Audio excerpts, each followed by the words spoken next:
Hi friends, எல்லாரும் எப்படி இருக்கீங்க? இன்னைக்கு நம்ம பார்க்க போற வீடியோ சாப்பாடு வடிக்கிறத பத்தி தான். சாப்பாடு வடிக்கிறதுலாம் ரொம்ப ஈஸியான விஷயம் கிடையாது.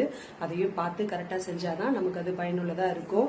என்னன்னா, நம்ம வீட்டில் வந்து கவர்மெண்ட்லயும் போர் வாட்டரோ தான் நம்ம சாப்பாடு வடிச்சிட்டு இருந்தோம். ஆனால் அந்த வெயில் காலம் வந்துட்டா மட்டும் கேன் வாட்டர் யூஸ் பண்ணுவோம். அது என்ன ரீசன்னா, கேன் வாட்டர்ல சாப்பாடு வடிக்கிறதுனால அது சாயந்தரம் ஒரு 6, 7, 8 மணி வரைக்கும் கண்டிப்பா அரிசியை பொறுத்து தண்ணி விடாம நல்லா இருக்கு.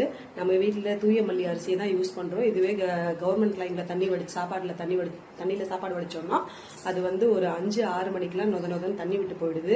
அதை நம்ம தண்ணி ஊற்றி வச்சு அடுத்த நாளா பழுதா சாப்பிட்றப்ப அது நல்லா இல்லை. இதுவே கேன் வாட்டர்ல நம்ம சாப்பாடு வடிச்சோம்னா அது சாயந்தரம் நைட்டு 8 மணி வரைக்கும் தாங்குது.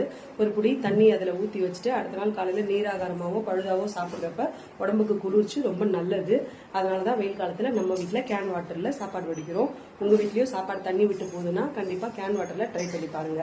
இந்த வீடியோ பிடிச்சிருந்தா லைக் பண்ணுங்க, சப்ஸ்கிரைப் பண்ணுங்க.